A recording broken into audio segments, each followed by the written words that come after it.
Howdy, folks. Happy you guys could join us this evening for PCA Sim Racing Central Zone Group's presentation of the 2020 Turkey Trot.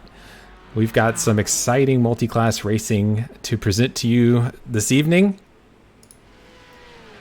between 911 GT3 Cup cars and GT4 race cars. They'll be sharing the same track as each other, which is Michelin Raceway Road Atlanta here in Brazelton, Georgia. I am joined here today by my colleagues Leif Peterson and Matthew Kikas, who will be alongside me here in the broadcast booth. Leif, what are you thinking about tonight's race? Do you think it's going to be exciting? I think it's going to be, I'm going to say a fun show. A euphemism for another word. It's going to be a bit of a buster cluck, but it's going to be in the best possible way because we're going to have a very crowded short track, 2.5 miles with 60 cars, most of which are cup cars trying to overtake a gaggle dozen or so GT4s. That is for sure. We are going to have a very exciting race for you, and we've got about 20 minutes left here in practice before we start our qualifying. Races will have a 10-minute qualifier followed by the 1-hour-long race. Yeah, you can see by turn 5 right now where we have 6 cars going through, 2 off, 6 on. We're going to see a lot of that sort of action. Definitely. Do you have any favorites for tonight's race, Leaf? Right. So in the PCA sim racing, we have all classes of drivers in here. Guys that race in professional races, amateur club racing, endurance racing, and guys who have never raced before. They've done some DEs, which is like a take your streetcar on track, take your kid to work day, and they've only ever raced in iRacing, or maybe this is their first race in iRacing. I know a couple of the guys who this is going to be their first iRacing race, and they have no racing experience whatsoever. So it's going to be exciting to have that mix of talent all put on the same track together. Exciting is definitely a word for it. I think we're going to have a little bit of carnage. Hopefully not, but it should definitely be exciting for us and the viewers to watch. Matt, what do you think? I think we're definitely in for some exciting times, especially the first time that our GT3 Cup cars get to the GT4 pack around the lap, and then from there, it should be interesting to see how they're just going to overtake everybody and the chaos that will ensue. Now, one of the telltale signs or one of the, I guess, key characteristics of Road Atlanta is it is a relatively short track compared to some of the other road courses here in the United States. The lap times for these 911 Cup cars are about a minute 21, maybe all the way up to a minute 25, where the GT4 cars are in the upper 120s, even breathing into the 130s. So laps go by pretty quick here, don't they, Leaf? Yeah, they do. I was just trying to do the math. If you take 60 cars and spread it out over 2.5 miles, you've got roughly 10 cars or 20 cars, 25 cars per mile. So that's 5 cars every quarter mile. So if they were evenly spaced, they would be able to be pretty close to each other. So it's going to be pretty tight. I realize now that I didn't answer your original question. Who's my favorites? I'm a Zone 5 guy like you, so I'm going to go with Bill Anderson and Cameron Martineau, who's got the lead right now. Those are two very, very likely picks based on practice times. What about you, Matt? Do you have any favorites that you're going to be looking and following throughout this race today? Well, I'll go with the Zone 3 and 12 connection because that's our subgroup for our zone racing league moving on. And Robert Rattray, being a Zone 12 member, is probably a strong candidate for a good finish here today. Currently in 3rd through practice, but we'll have to see how those times shake out once we get to qualifying. Wow, I'm going to pick a tried and true racer that we all know near and dear to our heart. I'm going to go with Jim Huth, who's been around since the beginning. James James Huth, why not? He's That's like picking the horse that's even money. That doesn't count. You got to pick somebody. let's just put it this way: I like to win, sir. So All right. those are our picks for tonight. We'll see how they look forward to seeing how they do coming forward. So again, this track is Road Atlanta, located in Brazelton, Georgia. So let's pull up the little fact sheet. We're going to be running the full course, which is 2.52 miles. The track's got 12 turns, and as I said, is located in Brazelton. It is Brazelton, tomato. While it is a nice 65-degree ambient temperature outside or thereabouts, the track temp is toasty. It is 110 track temp, and that is going to make these drivers have to really practice some forms of car control. Matt, can you give us some insight of what that high track temperature is going to do for these drivers? Yeah, so with the track being so warm, especially, well, with all of our cars, both the GT4 and the GT3 Cup car, you're looking at overheating the front tires being the main concern. Getting the steering wheel turned a little bit too sharply or getting in on that front, especially the front left tire, a little bit too hard through a lot of these turns, is just going to overheat that tire surface and make everything really greasy. Cause you a lot of understeer, make it really difficult to keep up with the quick changes of direction you have here at Road Atlanta. Hashtag Ask the Booth. I just got a question. It looks like some of our viewers want to know what we are drinking this evening. Leaf, go ahead. What is your beverage of choice? Okay, so I've got some really cheap peach whiskey mixed with some Truly lemonade and some seltzer water. Because I drink really fast, so I have to water things down so I can drink a lot. Sounds like a definite drink to suit your style. What about you, Matt? What do you've got in your hand? Well, I started with some Mexican beer at dinner time, some Dos Equis Amber, because COVID has me missing all of the Mexican restaurants and traveling to Mexico for work. But I've since moved on to some 14-year age Oban Scotch whiskey because I have it, so we're drinking it. It's going to be an expensive night, Matt. It was free to me, so I'm not paying for it. That sounds great. And then I've got a little bit of a Still Austin Brewery, which is a micro distillery. Flameless plug alert, who also has been so kind to sponsor some of our cars when we race in these series, and it's fantastic. So that's what we've got tonight. Looks like we've got a bunch of viewers watching already. Another hashtag Ask the Booth. It looks like for some of our viewers, Buffalo Trace seems to be a favorite from our chat folks that are watching live. And I'm sure everybody's enjoying a nice libation this evening, which on the eve of Thanksgiving. So we're looking forward to it. We got another 12 and a half minutes of practice going forward. It looks like the top of the field is pretty much settled in with their lap times. Just to go through the top five that we've got, it is Bill Anderson has clocked in the fastest lap time of practice of 121.2, followed very closely by Cameron Martineau, who's only 4 thousandths or 5 thousandths, depending on which timing screen you look at, behind. Behind him is Robert Rattray, and then in fourth is James Huth, and then rounding out your top five is Leon Van Handel. So it looks to be definitely competitive with a significant portion of the field. In fact, your top eight all within 8/10 of each other.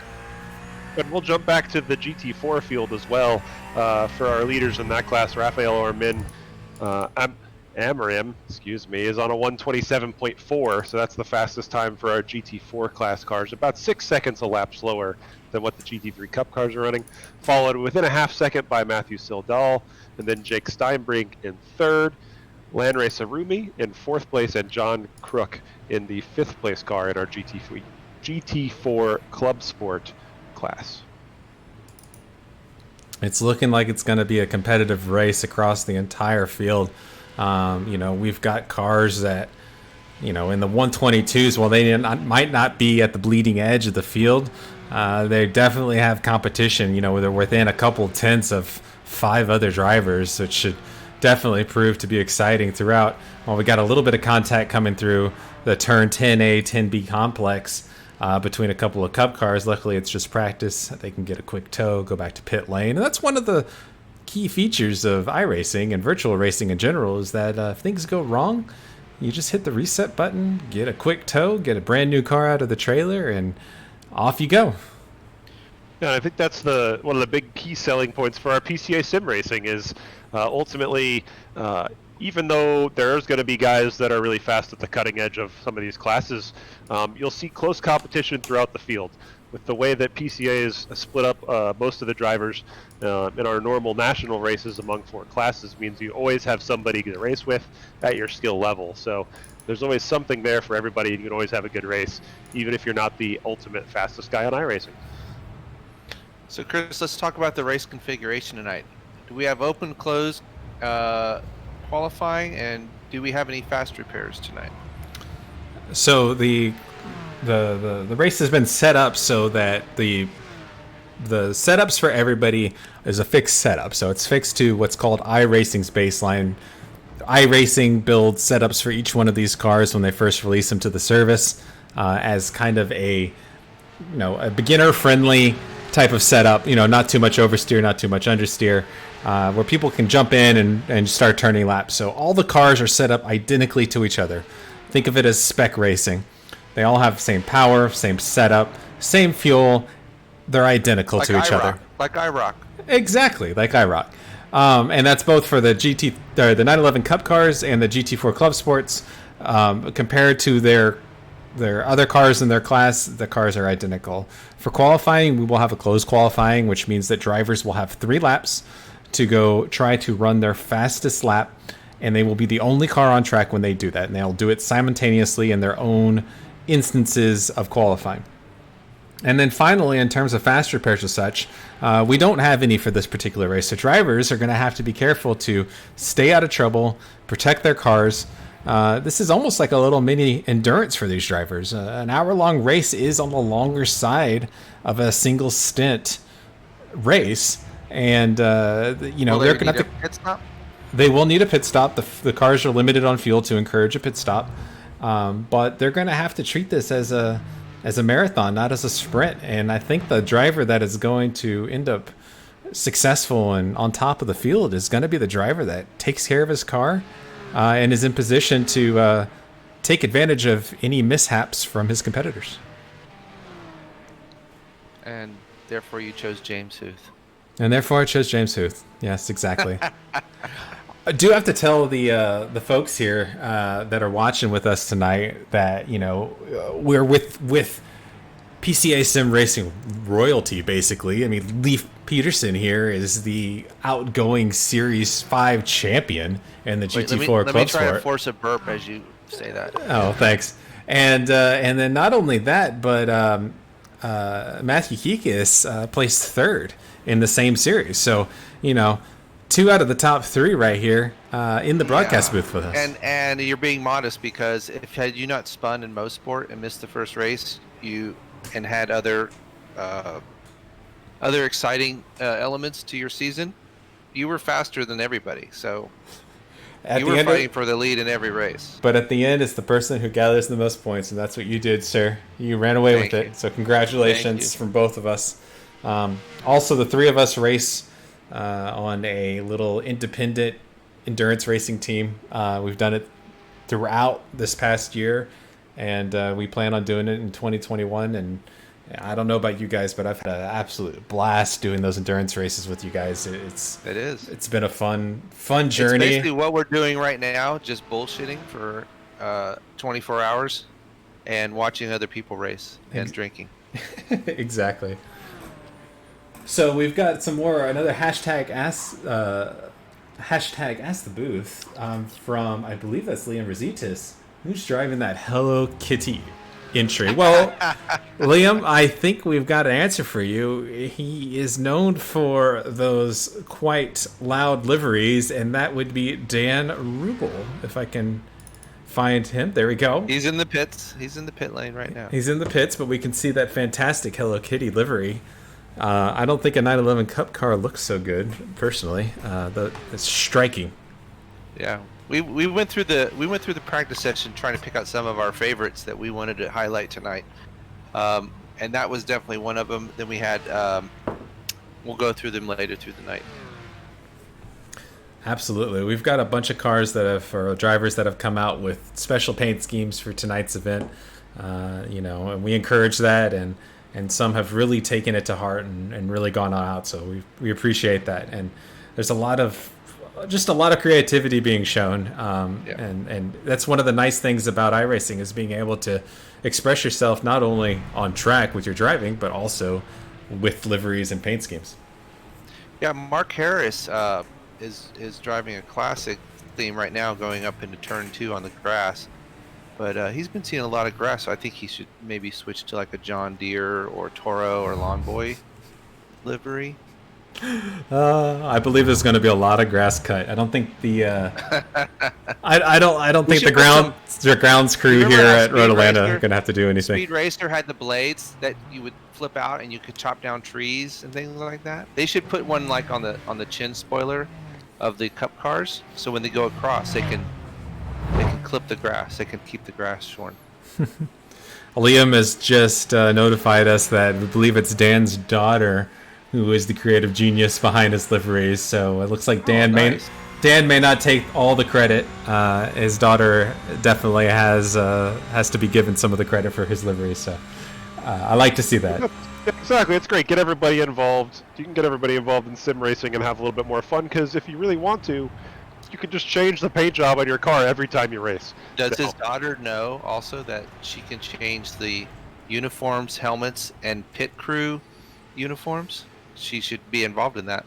Yeah, we need to get a suit that's covered in different colored hearts, exactly. or Lisa Frank-esque colors for. I was thinking cosplay. I was thinking we see some Ash from Pokemon, some of the Nintendo characters. Yeah, and I like the. Yes, we need to get the give awards out based on our holiday food. So the French's Fried Onion Freshest Paint Award. We'll have to decide who that goes.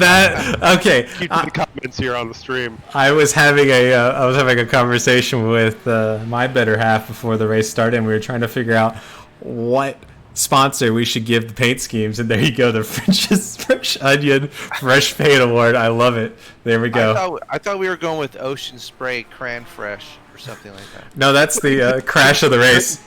Move of the race. Okay. Or we could also do the Ocean Spray Cranberry Sauce wreck of the race. Exactly. Well, now that you're focused on James Tooth, this is the other car that we like for livery of the race. Another contender. James Tooth did a one-off camo, so he's a hunter. I'm thinking he's a hunter with a turkey on the hood and on the rear bumper. Is that what it is? He's a wild turkey. Is that? I think it's just dead leaves, or it's leaves. But I don't know if he's hunting. Isn't that like a camo theme? Isn't that how people dress for like the fall wild turkey hunting? I'm not a hunter. I think it's just a pile of leaves, sir. But okay. Now, turkeys do have really good eyesight, which is why you have to wear camouflage to go turkey hunting. Okay. Unlike deer don't have great eyesight, but right. Now, if you guys notice, some of our camera crew have gone out and put specialty cameras in each one of the cars so we can actually see the driver as they drive. Oh, Hello Kitty into the wall. Off turn 5. So we're riding along with Robert Rattray. Bumped his head. So the roof of Jim Hoof's car has a can of Ocean Spray Cranberry Sauce on it. Does it really? Yep. It's just a straight up can. It's not the can out of the. It's not the cranberry sauce from the can. It's I gotta go just the check can. that out. Where is HBR1? We've got HBR2. I don't think Mr. Mark is here. Is with us.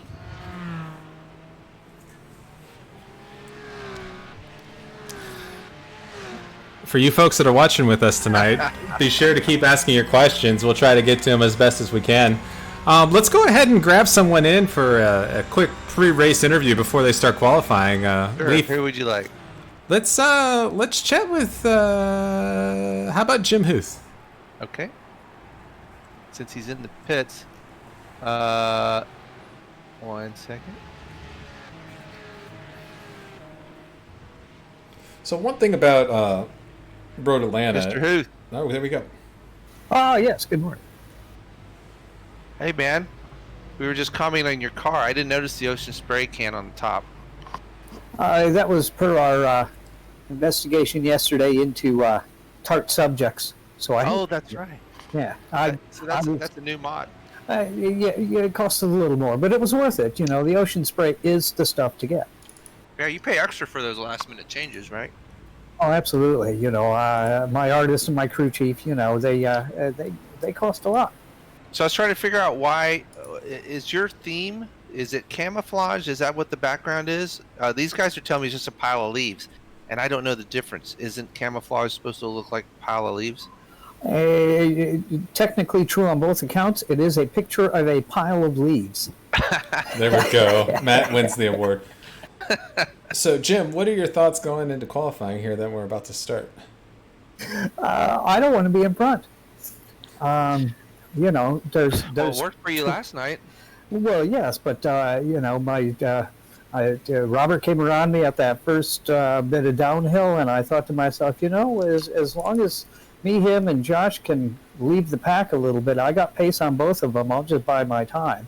The other two things I have to keep in mind: number one, butt load is a technical description for 126 gallons, and today is also DB Cooper Day.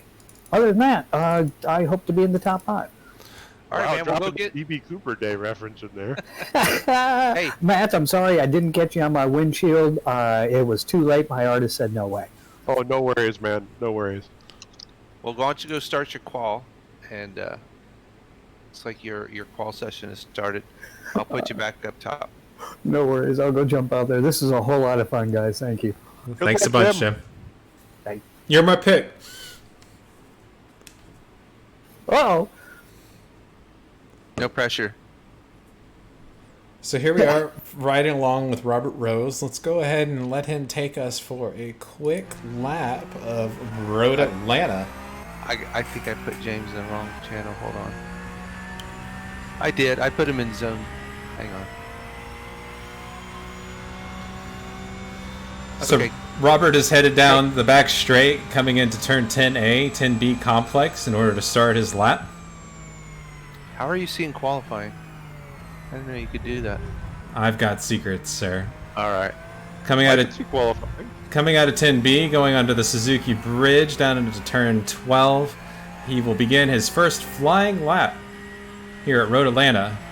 There's a very quick short shoot into turn 1, which is a fast right-hander. Drivers need to keep their momentum, make sure they hit that apex, and get on the gas early to take them up the hill into turn 2. A difficult braking zone into turn 3, which is highlighted by a bit of a jump around the slight carousel that is turn 4, leading into the signature S curves of Road Atlanta. Turn 5 is a very tight left-hander, very tricky for a lot of these drivers to take.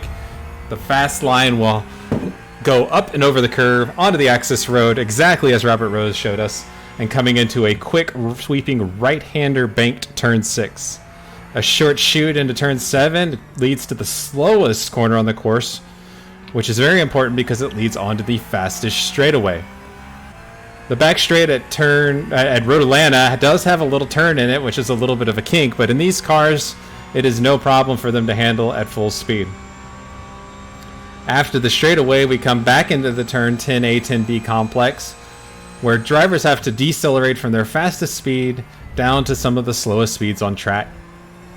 A quick lap time at Road Atlanta is going to be in the low 120s. Probably 121 is going to be where pole sits. And Robert Rose is going to cross the line with a 123.4, which is probably going to put him somewhere in the middle of the pack. Matt, what do you think about Road Atlanta? Is this one of your one of the tracks that you like, or do you have problems with it? But what are your thoughts? So I have really enjoyed Road Atlanta in the past. As we did Petit Le Mans in the new LMP2 car in iRacing at the end of the season for endurance this year, I really enjoyed driving the LMP2 car around here. When we did the last season in Cup cars, I believe that was season 4 for PCA Sim Racing, we did an odd kind of cut-off version where the the set of turns in the far end of the track is cut off, and you come to the S's and then make a giant U-turn onto the backstretch.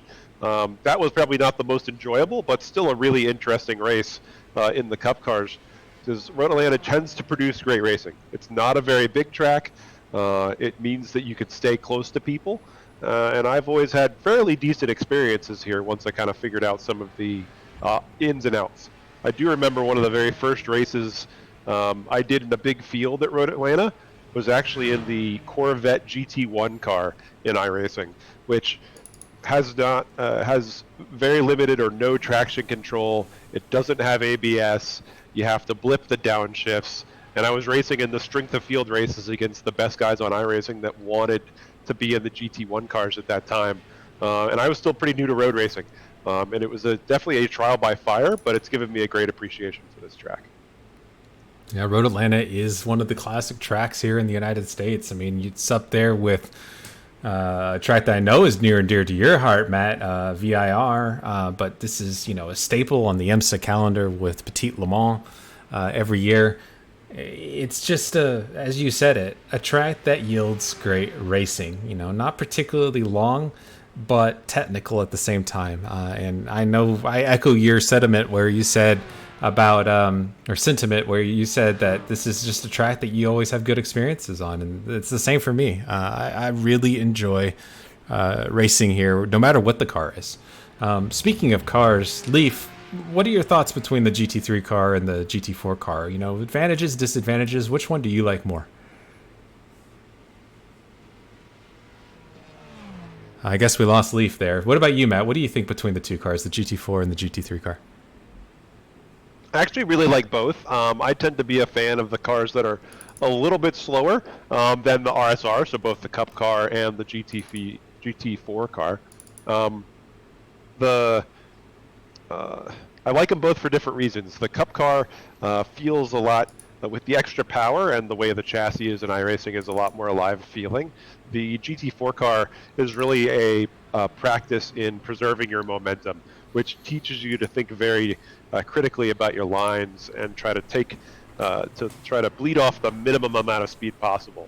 It teaches a lot of really good skills that will translate up into faster lap times and faster cars, where normally maybe you could hide your lack of pace by having great straightaway speed.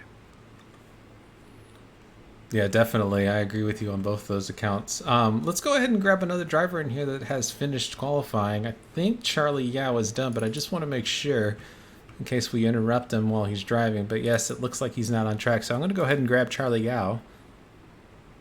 1 second.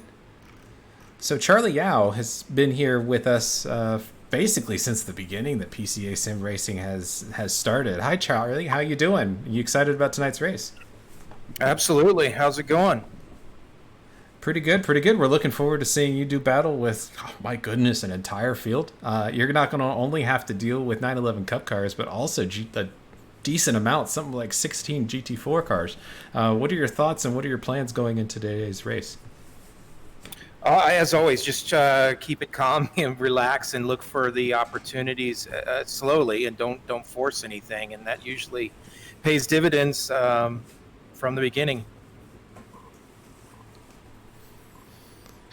So, Charlie, tell us what region, what part of the country are you in? I was down in South Texas in Region 5, I believe, but I've recently relocated up here to Central New York, so I'm Zone 1 now. Traitor. Oh, that's too bad. I'm sorry to hear that. Yeah, well, not everyone's perfect, and sometimes mistakes are made. No, just kidding. Well, congratulations, Charlie, on your move. I hope everything went smoothly. I remember seeing your post. You were out of it for a little bit, and I'm guessing that was a result of your move. But it's good to see you back, settled at least enough to be sim racing again, and hope to see you more in some of these races going forward. Absolutely. With the cold weather coming, there's not much else to do. South Texas, you can go swimming, but here it looks like you're stuck in the basement on the sim. Well, I love your livery, as always. It looks really great. Thanks, guys. Thanks, Charlie. Well, we'll let you go back up there and prep for today's race. We got about a minute left, so thank you so much. I'm going to go ahead and move you up back to your channel. So that was Charlie Yao. Again, Charlie's been with us since I remember his name season 1, so over a year and a half ago. And there's a lot of us. I know we made this joke last night, but elder statesmen, whether or not we're elder, well, in your case, elder, but for some of us, we're still young, and we've been around the block for when it comes to sim racing. Still have, what is that called? Oh yeah, hope. Exactly. So 20 seconds left on qualifying. Any last thoughts, Matt, going into the race? I think it's going to be especially interesting to watch our GT4 Club Sport class just to figure out how they deal with the crazy large amount of GT3 Cup cars that are in this field. They're going to be much faster on the straights, but have to deal with the, especially through the S's section. Getting caught up behind a slower car there, especially if you're the slower car, means a lot of quick thinking, and we haven't had a huge amount of experience in PCA sim racing with multi-class racing yet, so that'll be an interesting dynamic to watch tonight. Absolutely. So here we go. We're going to go ahead and cars are going to start to grid. Let's go ahead and run through our grid as best as we can. We'll tackle them 10 at a time. We'll go with myself, Leaf, and then Matt. But starting on pole with a lap time of 121.4, my pick, James Huth.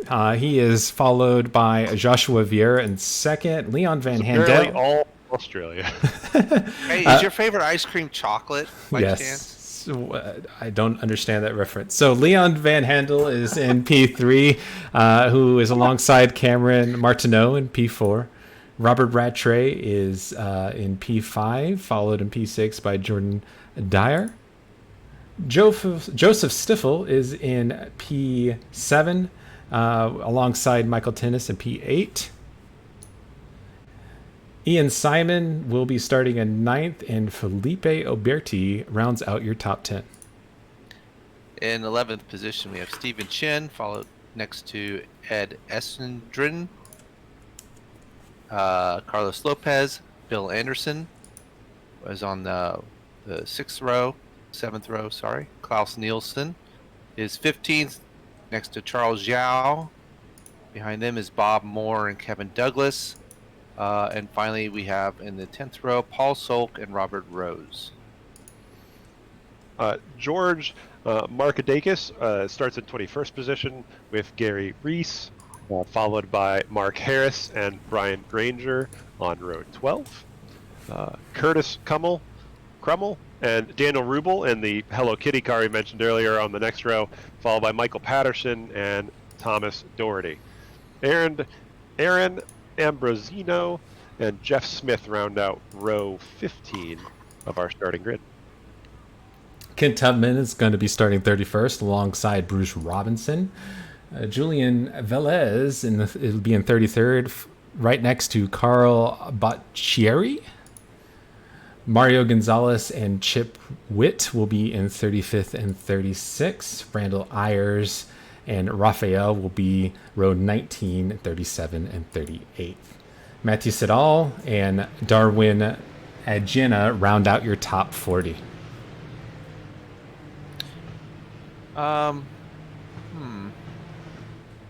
My grid is all mixed up. No problem. Robert Eith is in 41st, and Lane... Why are they mixed up?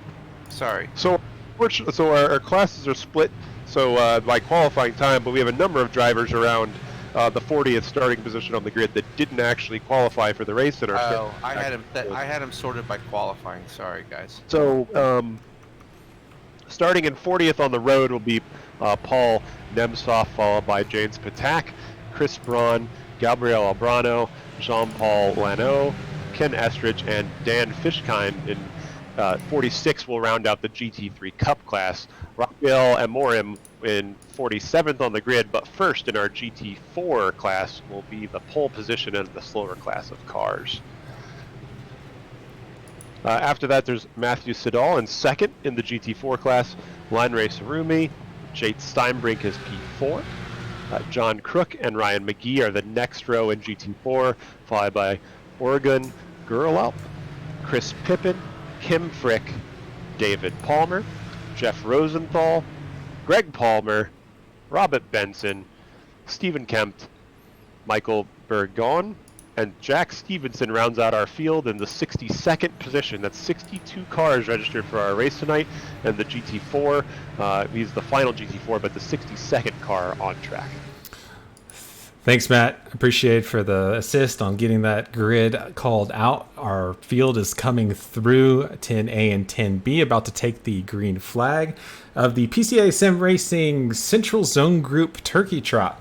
Once the pace car pulls off, the field will be in the hands of James Huth. Here they are, as Noah intended, side by side, 2x2, coming across start finish, and we have a green flag for the racers at the 2020 Turkey Trot.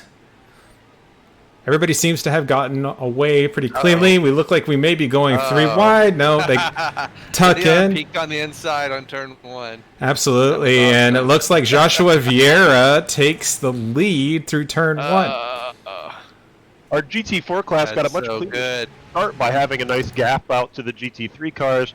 Rafael Amorim is leading the field with Lamer Sarumi into turn 1 in GT4. Looks like there's a slow cup car that's going to be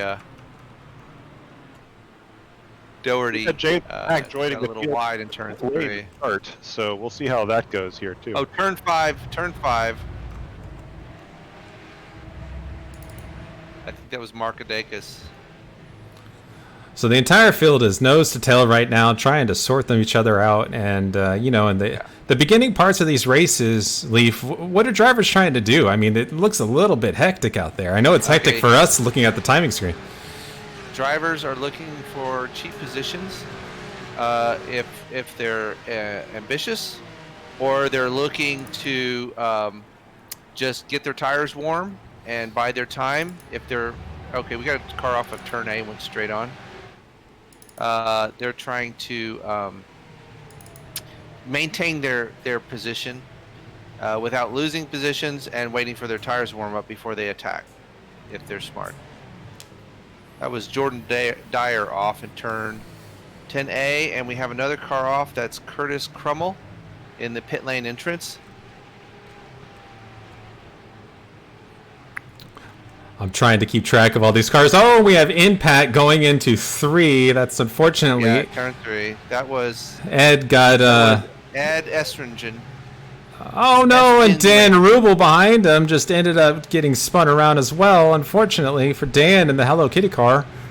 I think he's clean. I think his car is clean. I don't see any of these cars making contact with the wall, so their race is not over by a long way. Dan took, unfortunately, some heavy damage going in. His car may be done for the night.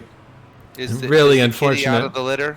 The kitty's out of the litter? He finally got out, but he's lost his hood. That car, while it was gorgeous on grid, is no longer the pride of the ball, let's say, and he's going to try to nurse this thing around, maybe get it back to pit lane and see if he can get any kind of repairs done by his pit crew.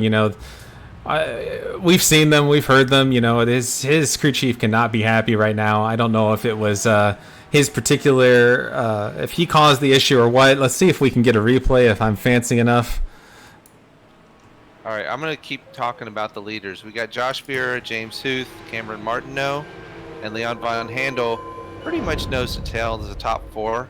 A little further back, we got Robert Rattray about 2 seconds back, followed by a small group of Felipe Oberti and Joe Stiffel. Unfortunately for Dan, it looks like what happened was he just locked up his rears going up and over the hill. I said it was a very, very tough brake zone, and it ended up costing him, and he ended up stuffing it into the concrete wall on the left side. So tough break for Dan, but hopefully he can get the car fixed up in pit lane and get back out there and turn some more laps. We got some excellent racing going on back in the GT class as well. The cars around 4th and 5th in class have been back and forth for a couple, the last 2 laps here, gaining momentum when they get a little bit of a run and losing momentum when they lose a little bit of a run. Rafael Ormin, followed by Landray Sarumi and Matthew Siddall are still our top 3. But a little bit farther back, Chris Pippen, Jade Steinbrink, and John Crook are making good moves on each other when they get the opportunity. Darwin Agina is slow. I don't know He's a cup car. I think he might have damage. If we can go to positions 5 through 9 in the cup cars, we got a pretty good battle between Aberti, Stifle, Anderson, and Ian Simon, excuse me. Most other impressively real fast on our GT4 cars while we look into this battle is all of the cars that took the green flag at GT4 are still running. Jack Stevenson unfortunately did not, but the rest of the field is still going strong, all 15 of them. Excellent. It's good to hear. Riding alongside Ian Simon, currently running in 9th behind Bill Anderson, trying to make some headway. But I know for Ian, previously in season 5, he's actually your championship winner in the challenge class and has moved up some classes as a result of that and is now competing in the club class. But remember, Bill Anderson was second or first fastest in practice, so he had a bad qual. I went back and checked his qual laps. He had 2 disqualified laps, so he was lucky to get 1 clean lap in. So he's trying to make up time and get back up to the leaders. So he's going to try to make short work of Joe Stifel and Felipe Oberti while he's in proximity, so he doesn't lose too much time to the front 5. Speaking of, if we go back to the top of the field, we've got a lead change with Cameron Martineau, who has taken the lead from Joshua Vieira. But it looks like Josh... How did he get by Uth? I'm not totally sure, but Josh is not letting him out of his sights. This is a long race. We still have quite a long time to go. But it looks like Cameron is starting to opening a bit of a gap between him and Josh. And these competitors, they're going to have to really pick up the pace to keep up with Cameron. He seems to be a man on the mission. Cameron last lap overtook Huth in 10A. And then Cameron went after Vieira in 10A on the next lap. So he's got his groove going on right now. Some breaking news from our GT4 class at the back of the field. Chris Pippen had an unfortunate spin heading down towards turn 6. Was coming back across the track, and then Jeff Rosenthal punted him for 3 points directly out. Course. So Chris Pippen back in the pits, Jeff Rosenthal limping the car back. Oh, Chris Pippen is hosting a barbecue in the pit lane, by the way. Yeah, it looks like his day might be done. We'll have to see how the repairs look. But at the same time, he definitely got 3 points for splitting the uprights on the way out of the track.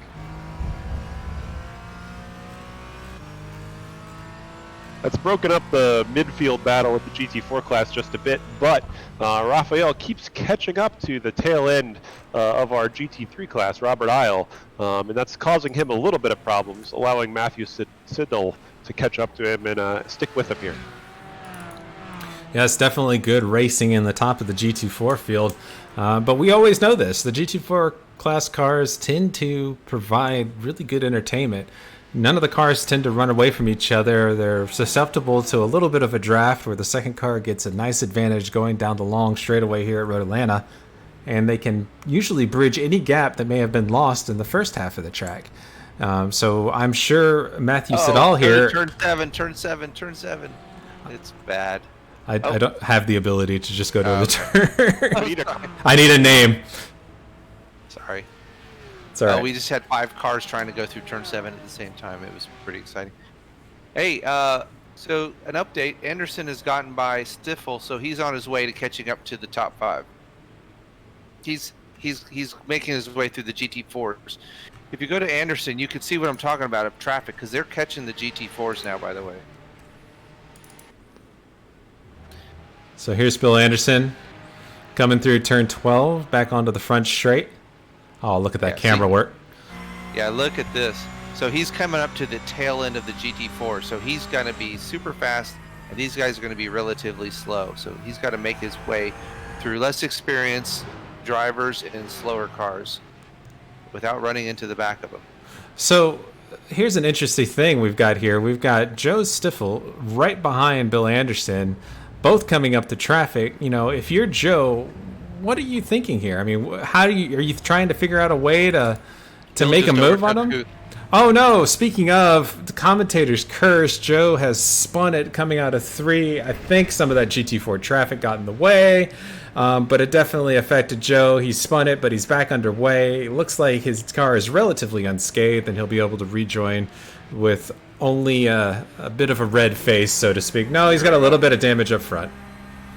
So your pick, Huth having problems right now. If you check it out, he went wide in turn 5. I think he's got some damage. He picked up damage somewhere. So that means you owe me $100. Wait, didn't I tell you we were betting $100? I don't see any damage on Huth's car, though. All right. Knowing Huth, though, in this a long race, he can definitely make those places back up. He seemed to be letting Anderson by. I'm not sure if that was intentional or not. I think he got kind of hung up behind our Falcon liveried car there, and Anderson had a really good run. Okay. So it looks like at the back up at the front of the field, Leon Van Handel has passed Joshua Vieira for the second place and is making a run at Cameron Martineau, who is still leading the field, but the gap has definitely come down to within a second between first and second place. Joshua seems to be off the pace a little bit and is running risk at being overtaken by Robert Rattray, who we know is consistently fast in these 911 Cup cars. Sure. And the best battle in the GT4 class is still for P3. Lanre Sarumi has gotten back by John Crook, but they've been back and forth, alternating position in third place the last couple of laps. One of them will catch up with that great draft the GT4 cars have on the backstretch, and then the next lap the other car's been making the pass back the other way. Well, I tell you what, in the spirit of our friends over at NASCAR, let's go ahead and crank it up right along with John Crook as he tries to chase down Samuri.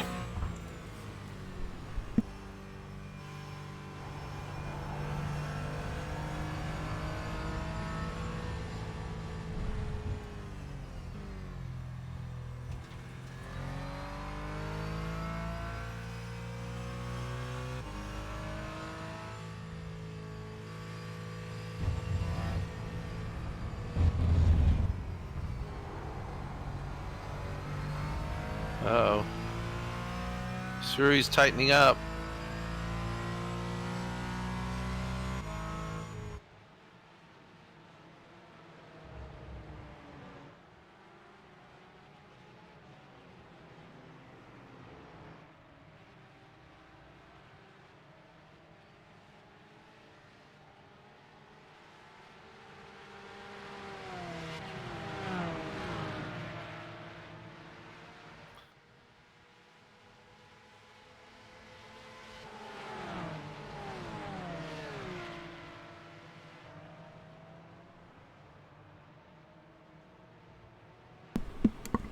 Uh-oh. That was definitely fun to watch as the leaders come through but this check battle we're check watching. Check out who's behind Sarumi here. He checked up Van Handel, which opened up a gap to Cameron ahead and brought Josh up to him a little bit.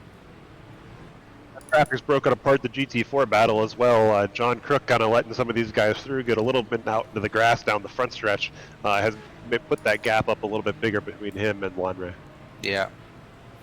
Yeah, it looks like when we get the leaders of both classes together, it's hard for them to give up time in an efficient way. Okay, we got a car off in turn 5. Who is that?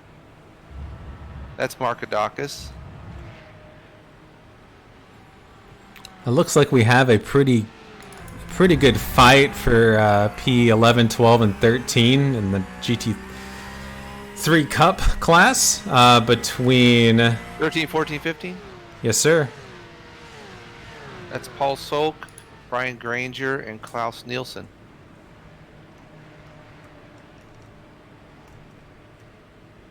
Yeah, that's a really good battle. They're all nose to tail, tied together from front bumper to rear bumper by strings. You could throw the proverbial blanket over all 3 cars.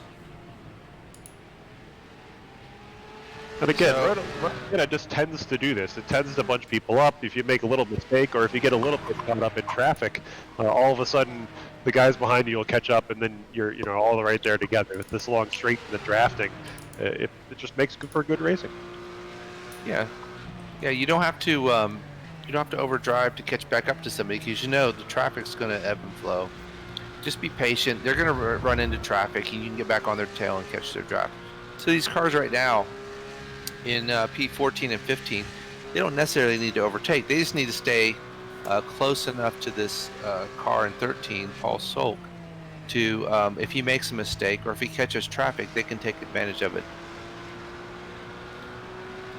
So Leaf, if you're one of these drivers in this trio that we're watching right now, are you looking to make a move, or is it still too early? We're only 20 minutes into this race. We still got 40 minutes to go. Are you just trying to stay single file and basically help the guy in front of you go? As I said, you don't have to pass him. You just have to stay within striking distance. You can actually save time and save fuel and jump them in the pit stop by if that car is on the same pace as you. There's really not any advantage to passing them because then they're just going to be on top of you, and doing battle is going to let the cars behind catch back up to you. So you kind of have a unspoken agreement where we're just going to run our line as long as you don't mess up and I don't mess up. We'll just run as a pair and save our fight for the end of the race, so that we're not losing time to other cars around us. However, if the car is holding you up, if you feel you're significantly faster than that car, you're going to be patient for a little while, but then you're going to force the issue. Definitely, as we see Paul Sulk coming up on some GT4 traffic. This may shake up the running order of these three cars as they're trying to pass going into turn one. Paul takes the inside, gets by cleanly, but Klaus right behind has to check up a little bit for the GT4 traffic, which allows Brian and Kevin behind him to get a little bit closer and a little bit more in that, what you said, striking distance. It looks like the GT4 car has now really broken up this fight and separated both Brian and Kevin from Klaus. We're side by side.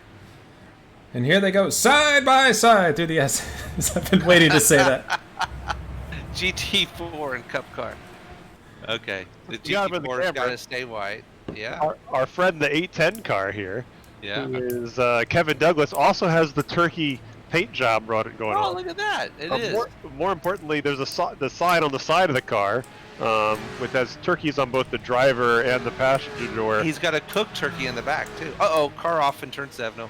Unfortunately, the Who's that? sign is Thanksgiving, gulp. But yes, the cooked turkey on the back of the car, very nice touch. Right where the engine is, heating that bad boy up. Michael Tennis was off in turn 7, and he's going to take a tow. So Paul and Klaus are still fighting. I think they might be the closest two cars for position on track right now, and it's very impressive with Klaus having that front end damage, being able to keep up with Paul so closely. All right, so in our top leaders, we've got a little bit of spread out. We've got Cameron Martineau running up front. Leon Von Handel's 4 seconds back. Josh Vieira's another 5 seconds back from him. Robert Rattray is 3 seconds back. Bill Anderson is overtaken 5th from James Huth.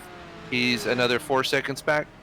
And then James Huth is holding station in P6. All of those guys are still contenders, but right now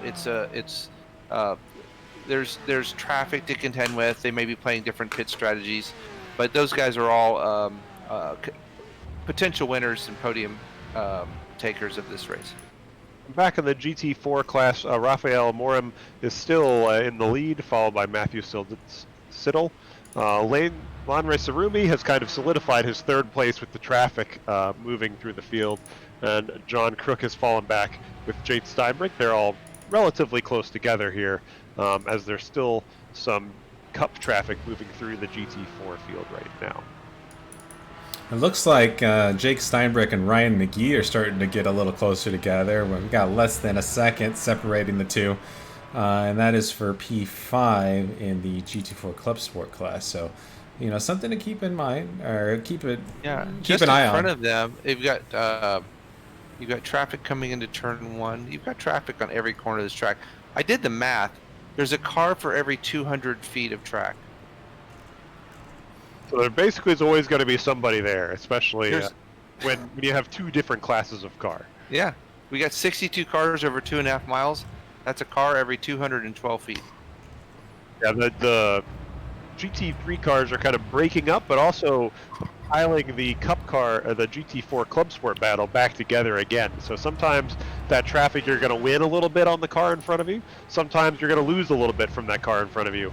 The traffic giveth and the traffic taketh away. It's just a matter of trying to make the best choices possible to keep your car clean as we move through the race.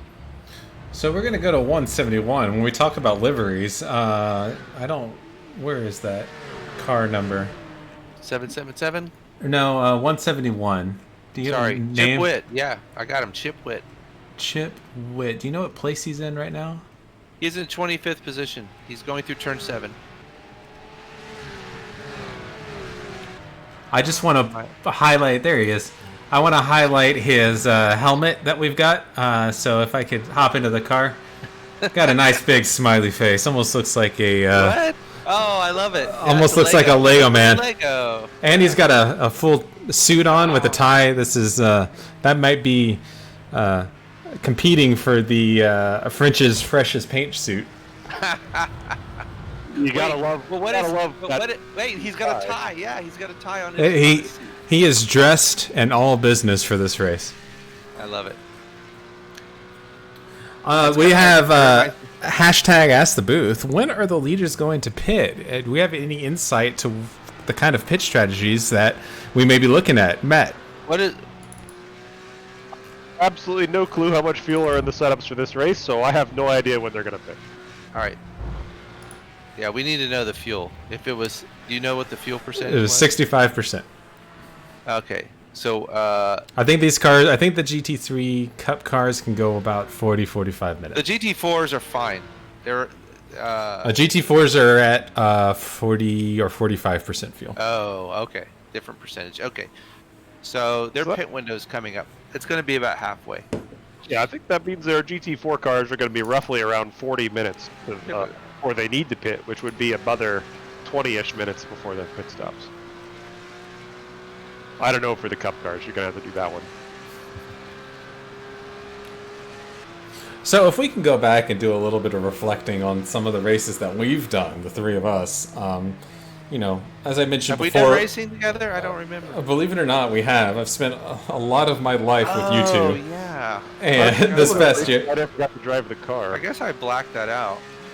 But I wanted to ask you guys, you know, in a lot of these endurance races that we've done, and we've done the 24-hour at Daytona, we've done, you know, the 12 hours at Sebring, and a lot of various races throughout the year. Is there any particular race that really stuck out to you guys as, you know, really enjoying, really having a good time, or one that stood out amongst the rest? Well, you know, it was like, I'm glad you asked that, because the last race we did here at Road Atlanta in the new LMP2, the Dillard P217, was probably one of our best races, as most enjoyable races. It was the three of us and another friend of ours who were on the team, and that was a 12-hour race. But when the car's fun to drive and the traffic is not a pain in the butt, like it is when we did the endurance series in the GT4 and the GT3s are trying to kill us at all times, yeah, we have a lot of fun. We can relax and just drive our line. So what you're saying is you like to be the bully. You like to be in the fast car passing everybody. You don't like being passed. No, not necessarily. I mean, it wasn't always that way, but it seemed like in certain series you get a certain type of driver sign up for it, right? Certain classes attract certain types of drivers. And it seemed like in the endurance series, the official iRacing endurance series, we had GT4s, TCRs, GT3s, and the GTs. And it was really just the GT3s that were the problem. The GTs and the TCRs were not the problem. When we go to VLN, on turn 1 here, unfortunately Jake Steinbrink got no car as he was trying to come in. A little bit of a late decision there on the GT3 car to go down the inside. That just shows the GT3 Cup car. That just shows the inexperience in trying to make decisions about where you can and can't pass. Right. Moving around again, looks like minimal damage to Steinbrink's car. but the Cup car might have a little bit more frontage. We're going to show a replay of this after the ridiculously long... oh, it didn't really work. There, let's rewind it real quick and we can see it happen again. But here the two cars are... You got it. Yeah, coming down the straightaway. It looks like... Yeah, a little bit of a dive bomb into him, and that's the problem we run with the multi-class racing, you know? Oh, no. Yep, number 80 of Carl Bocelli here tries to get down the inside. That's just one of those instances where if you're not sure how much time you have. Unfortunately, Jake's car, the 46, was already turned into the corner, and it's a little bit difficult to deal with there. You know, if you don't have that experience in multi-class racing. Yeah. So, Matt, what about you? In terms of some of the races that Imperial Motorsports did this year, is there any standouts to you? I think Bathurst was definitely an interesting experience. We chose to do Bathurst in the GT3 Cup car, the much less represented class in that race. So we actually ended up in basically the top split against some of the second split, I believe, against some of the fastest GT3 drivers on the service. So that was interesting, also because I got handed a car with the steering out of whack and was told, hey, you have to hold the position for the last stint and a half of the race, but the steering wheel is off 35 degrees. So that was an experience. It actually worked out rather well because a few of the races this year, I really enjoyed anchoring the race. Told, hey, here is, you're going to drive last, bring us home. We gotta, there's always... and by the way, if you can take this other car out, that would be awesome. And you did it. Well, you did it multiple times. The best part about some of these endurance races is it doesn't matter, even though, we were in this race for 12 hours at Barcelona or 12 hours at Bathurst or 24 hours at the Nürburgring or something else. Like, there's always an opportunity to have a good race with somebody at the end of the race, right? It doesn't make sense. We're all like 4 laps down, all kinds of crazy things have happened, but for some reason we're within 30 seconds of some other car and we're trying to figure out the pit strategy at the very end. And those situations are just the most fun, where I get given a car at the very end and it's like, it doesn't matter that the steering's broken, we need you to hold on to 4th place for us. You'll adapt. Quit your whining. Oh, I know, but it's. I think for me, the endurance racing is a lot of fun because it puts the emphasis is not so much on the fastest lap time all the time. You have to you get to the end of the race. So especially on tracks like Road Atlanta, where you can get into a really good rhythm really easily, it's a lot of fun to kind of find that rhythm and bang out lap times that are, good enough to keep you moving forward, but also to take advantage of all the other craziness that's going to happen during an endurance race. Yeah, so I think the thing we learned the most, and you guys correct me if I'm wrong, is, and it seemed to be true, in our incident counts were inversely proportional to our finishing position. By not making contact, by simply not making contact, we might start at the back of the field and gain half of our positions just through attrition. Yeah, I mean, the race where we had the least amount of trouble in terms of touching other cars are always the races where we've done better. And it's just like endurance racing was in the 80s and 90s, where attrition is a bigger issue than attrition and car reliability. In sim racing, you don't have random engine failures, but if you keep the car on the track and out of the pits, you're going to gain the most time compared to just being fast. Unfortunately, we don't have the full course cautions and other types of yellow flags in iRacing endurance that you would get in the real race. Right. But as long as you can stay out of the pits, you can maintain, you end up finishing well. Well, yeah, the thing is, professional endurance racing is just that. It's professional. This is amateur endurance racing. So all we have to do is be the best amateur that we can be and not wreck the car, and we can finish in the podium positions. I echo everything you guys are saying. We saw huge success by just keeping it clean, and that was kind of one of the things that we definitely tried as a mantra going through the entire season with endurance racing, and I think a lot of drivers could definitely benefit from is just keep the car clean. In order to finish first you must finish, right? And we took that to heart. I mean, I'm really proud of us when we went to the Nürburgring and did 24 hours at the Nürburgring, and we actually finished second in class. I did not even think. We had 11 incidents for the entire race. Yeah, and 11 if incidents. I had not touched the wall, we would have finished first. Absolutely. I had one slide off. I touched the wall. It cost us 11 minutes, and we finished one lap down to the car in front, and we would have won had it not been for that one small contact with the wall. Well, and I had a hardware failure during that race as well, where I tried to figure out my a pedal failure. So we had all kinds of craziness happen, but we still. And we were by no means the fastest cars on track. Absolutely not. And 24-hour races is definitely a test of endurance, let alone ability. And I think we demonstrated. I think we qualified next to last, if not last, on the grid.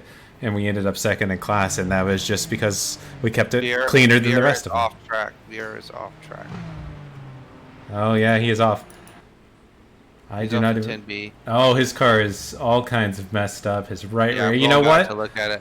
That is going to pull out our first caution of the race, and there it is. Caution is out for Vieira on the top of turn 12. He's trying to make it to pit lane. He got banged in the door on turn 7. Unfortunately, so first caution is out. This will give drivers an opportunity to try to fix things out. Unfortunately for Vieira, it looks like he's come off to the side of the track and probably going to end up getting a tow from there into pit lane. His day might be done. He was running in the top 5, but unfortunately, that may be it for him.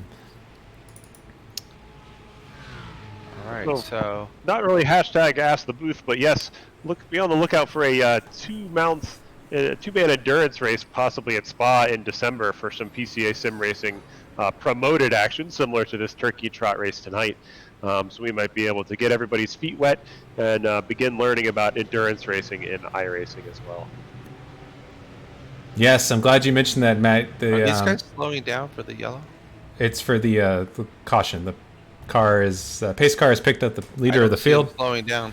They're in the S's right now. Well, some of them, they got to catch the back of the field. But yes, the endurance series that's coming up, that's a very good point. We tried it once before with the PCA Sim series back when we first started, but we didn't quite have the folks or the kind of the critical mass in order to make the endurance races really stick. But I think we definitely, especially with this race, demonstrated we can fill a server for goodness sake. 60 cars here at Road Atlanta, basically on a whim.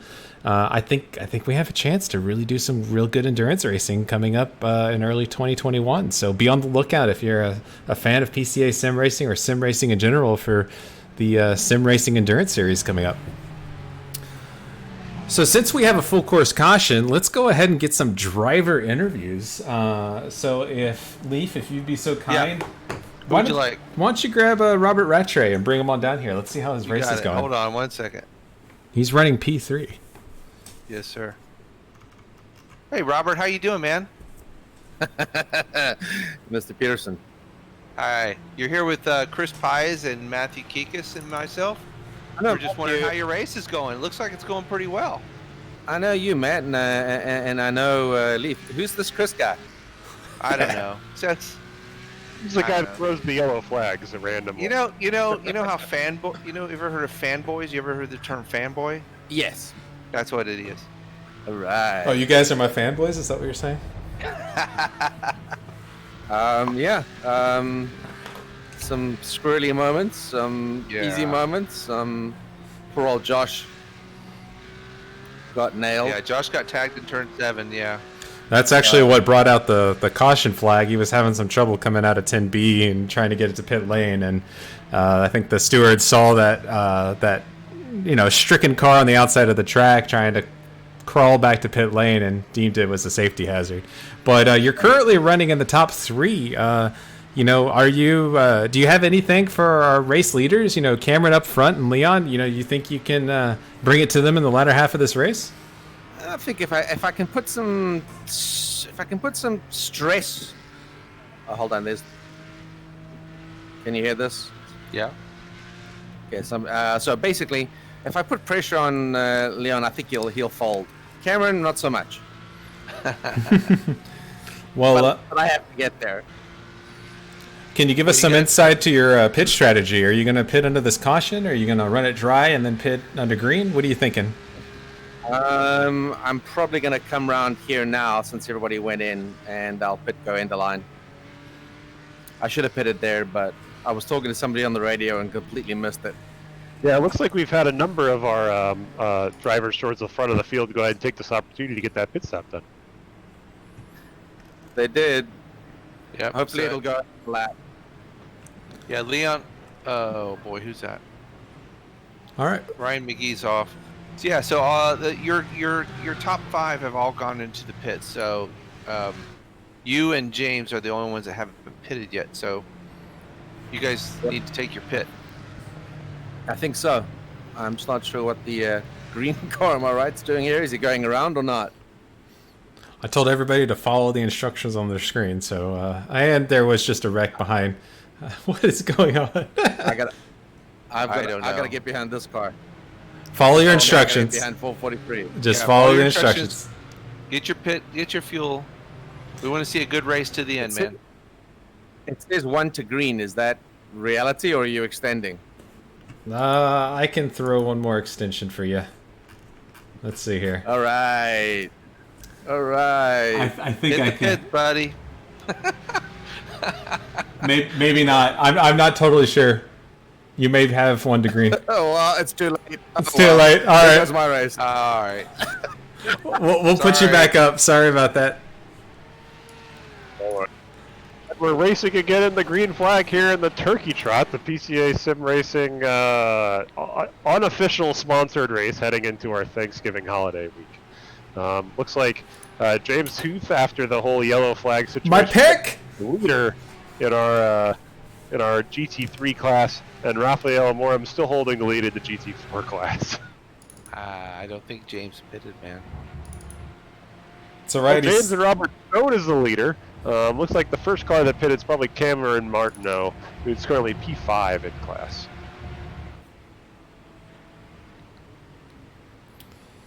Yeah, looks like the yellow flag is supposed to slow things down, let drivers catch their breath. For some drivers, it seems to maybe cause some heart palpitations, either with instruction following or not really understanding what's going on. But hey, this is for fun. We're learning how to figure out exactly what's going on. I will say that all the drivers were warned a yellow was going to come out at some point in the race. Yeah, it looks like we lost Leon Von Handel as well out of the 3rd position coming into the pit. What? He's disconnected for some reason. I'm trying to What? figure out why. All right, I'm gonna go back and look for that. Well, it looks like he was involved in some incidents of people catching up to the pace car there, and has decided that his race is over.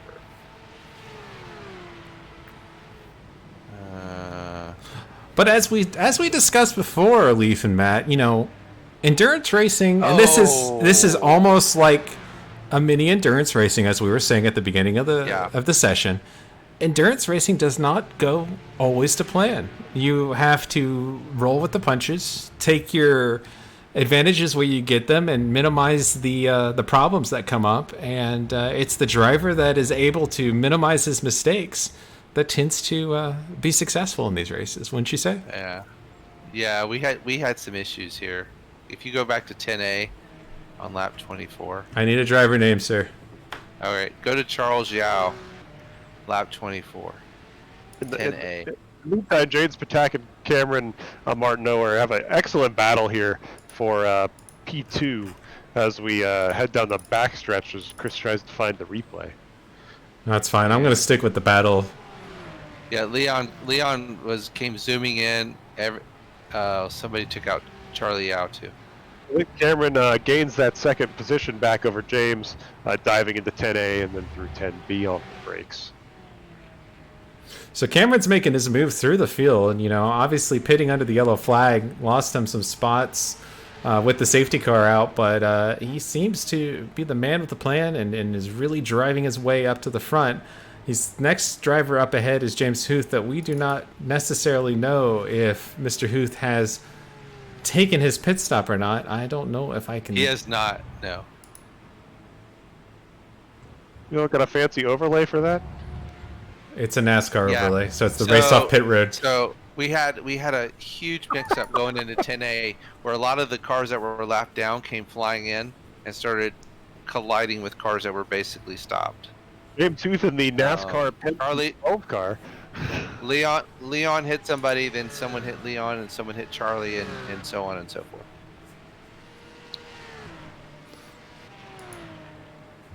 Well, the turkey trot has definitely given us all some excitement, to say the least. But you know, with about 15 minutes to go, you know, drivers are starting to right. get their positions. Let's look and see if there's any other battles out there. I still have money on Cameron Martineau and Bill Anderson. And our closest battle looks like in the GT4 class is still from P3 and P4. John Crook and Ryan McGee are basically within right about a second of each other as a bunch of GT3 Cup cars are filtering through that area of the pack. Oh, and John Cook. Oh, the commentator's curse as soon as we went over to his car. He loses it coming out of 7, pulls in front of somebody else. You don't like to see that, but gets it back straight. He can't be happy with himself. Oh, that's painful. Unfortunately, What's that called? Cringe TV? yeah, something like that. There's your student, Stephen Kemp, I believe. He's having a decent little run. He's running P8. He's coming down pit road. I told him all you got to do is stay clean, and you're going to move up. I tell you what, his car looks like it rolled out of the trailer this morning still, and which that's definitely something to be said about that, considering some of the state of some of the other machines out on track. He's had some off, and he's had a little contact, but his car's clean. He'll finish the race.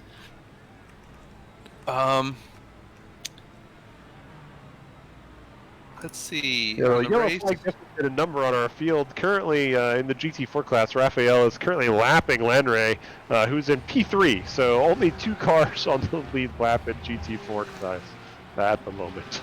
James has not taken a pit stop, guys. Yeah, so it looks like Jim maybe hasn't taken his pit stop yet. Not sure about Patak and O'Berty. Philippe O'Berty, the 834 car coming into the pits now to serve his pit stop. Yeah. And he's missing a hood. Hopefully his crew chief can go run out onto the track and retrieve it for him during this pit stop, but his machine has definitely seen some better days. He's driving past the graveyard of cars that is accumulating in pit road, pulling that special patented Imperial Motorsports carbon fiber hammer. Carbon fiber hammer back in the chain. Absolutely. Let's check in on Bill Anderson. Where's Bill Anderson running? Bill is waiting for James Patak to pit and James Huth, and he'll be in second. So my 2 picks, Martineau and Anderson, will be in the front. An epically solid run so far in the Brumos Tribute RSR livery on his number 41 Porsche Cup car. So it was written, so it shall be. And then, of course, Robert Rattray in the 8th position after the commentators decided not to extend the flag for him. Wait, after the commentators pulled him down and distracted him so he passed pit lane. He was being nice. We caused that. Yes. Hey, after the commentators come have on, off caused him to again. basically fall out of the top 5. That cup car just went off behind him. That was John Crook again. Oh, wait. That's not... I'm not live. Never mind. God damn it. Old man Peterson strikes again. Anyway. These darn computers. I never knew what's going on. So Robert Rattray is trying to make his way through some lap traffic, trying to catch onto the back of Kevin Douglas, who's right in front of him. He's 44 seconds back from Huth and Martineau. He is. If you didn't take the pit under yellow, you're basically out of luck. SOL, as we say. That's why they put up that fancy graphic every time you watch the F1 race. Yeah, this time is walked under, virtual. Yeah, I feel bad for the guy. I feel bad for Huth and Tag. I don't. They knew it was coming. They should have planned for it. They need to fire their crew chiefs and get new ones. Oh, Rattray just went wide in 5. Okay, Rattray's going to make his way back up. He'll be in the top 5. Huth is in trouble though. He's got to pit soon. I tell you what, though, he's got there's 10 minutes left on the clock, and Huth is. You think he's going to try to stretch it? I don't know. I don't know if he can, but he's definitely trying. Well, if anybody can, it's him, right? Definitely, but he's only got He three. can save tires and fuel better than anybody on track. But to quote the great Shay Adam, break out those pink bunny fluffy slippers. Save the Take fuel. car off in the S's. Let me see who that is. That was Matthew Siddall. The GT4 is off. Cameron demonstrating a ton of patience behind GT4 traffic. He knows that. I think he's banking on Jim having to pit in the last 10 minutes in order to get P1. All right. Because effectively, if Jim has to pit, Cameron will inherit the lead. Yeah, Jim has to pit. Ryan McGee and John Crook are back in a battle again a little bit, even though John doesn't have a hood. So Where are you? trying to do what they can. We're back in P4 and 5 in GT4 class. They're a little bit together there a second ago, but we'll see how this shapes out in the back half of the field as we move towards the end of the race. So, Leif and Matt, so another question I've got for you guys coming up into the runoffs for PCA, which, the different zone groups are putting on individual races and championships to dictate who's going to go to a national type champion runoff race. It will be handled in the RSR, the 911 RSR, which is, as we know, is the GTLM race car that runs in the GTLM category with IMSA / GTE. Exactly. Yeah. What do you guys think about that car? I mean, is this a car that you enjoy driving? Oh yeah, it's so easy to drive. The problem is you can be fast in it, but the problem is everybody can be fast in it, and it's got so much downforce and so much power. It doesn't. I won't say it doesn't take as much skill, but it's easy to be fast in. Unlike the GT4 and the Cup car. Yeah, so the downforce and the power that the car have kind of help out everybody. It's a great car to jump in and start learning, but a lot of the skills you learn to carry speed in the GT4 and the GT3 Cup cars translates over to the faster cars, which will make you even faster than at the end of the day. Yeah. And then in Season 6 for the PCA, we're jumping back into the 911 Cup car. Between the championship runoffs and Season 6, which one are you looking more forward to, the Cup car or the RSR? Leaf. Yeah, obviously I can jump in the RSR and be competitive. The Cup car takes more practice. It takes more seat time to get comfortable with that car. If you don't have a lot of seat time, you're not going to be that fast. So I'm not going to be as competitive in the Cup car as I am the RSR. Matt, what do you think? I'll agree overall with Leaf there. The RSR is a little bit easier to jump into. As a great segue to our, for the runoffs, we're trying to run our zone racing for 3 and 12 in the RSR to get a lot of good practice. But I find myself looking forward to the next time we're in the Cup car, just because it tends to fit my driving style a little bit better than the RSR. Yeah, you guys like the slidey cars. You like the V8 supercars and the ovals. Yeah, that's not what I'm used to. But you guys seem to enjoy that. Hey, I have an idea, real quick. James Huth did agree to do an in-car interview, right? While he's driving. He did. I think we should bring him down. Well, in that case, I'm bringing James Huth into the booth. James Huth, I choose you. Interview, so we can interrogate. Hey, James Huth, how are you? Oh, hey, good morning. Hey, man. Hey, we happen to notice that you're up front and you haven't pitted yet. What's that about? I have pitted. I pitted did? early so that when we got to the yellow and everybody pitted, I would move around them. Oh, My Are pick! you kidding me? Are you kidding me? When did you pit? What lap did you pit? I don't know, it was a while ago. I see it now. Lap 19. You son of a gun. Well, I had already I'm like, been, why it is got really James in aggressive, sixth so place? yeah, I just slowed down a little bit and let everybody get all that rush out of their system. Why did I ever doubt Obi-Wan Kenobi? It was so much fun. Complete fool. I'm like, oh, James is in trouble. He's got a pit. Cameron's going to get him. Anderson's going to get him. Cameron's still going to get me anyway. No, he's not. Well, You're okay. gapping him. No, he's gaining. He's only 2.7 seconds back. I But- see 3.9 on my screen. Well, we've got 6 minutes left, Jim. Do you think you can hold him off? And if he does get in your rearview mirror, you're going to start, doing everything you can, get those elbows out, so to speak? I got gravy in the tailpipe here. I can just shoot that at. James, Might be all right. It depends on the traffic. Everybody's being really good, but even early on, I wanted to be nice because there was a lot of people just diving for position. I saw you let Anderson by. I'm like, why did he do that? You were coming out. I would have gone into a wall, so I just kept to the right. So he came up in the middle of the three of us, and I went, "Ooh, I'm going to stay over here." So I just stayed to the right and let him take it. I know I'd get him back anyway. Hey, Pies, what's past legend status? What can we make up for James's status? Yeah, he's going to be the Butterball Turkey, regardless He's of the if he wins or turkey. not. the Butterball Turkey pit stop of the race. Exactly. Well, hey, Jim, as much as we'd love to keep talking to you, it looks like you got Cameron right in your rearview mirror, and we're going to enjoy the finish of this.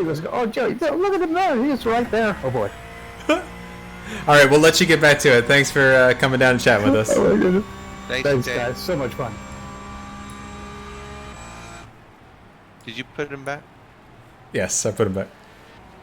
So there we go. As he said, or as we said, it looks like Cameron is really closing the gap. The gap is about 1.3 seconds between P1 and P2 of the overall race. James Huth and Cameron Martineau right behind. This is going to be a showdown. We've got about 5 minutes left in the race. I want to say about maybe 3 laps or so? 3 or 4 laps? It looks like we got about 9 minutes left in the race. Oh, 9 minutes. Okay, well, whatever. I don't even see a timer.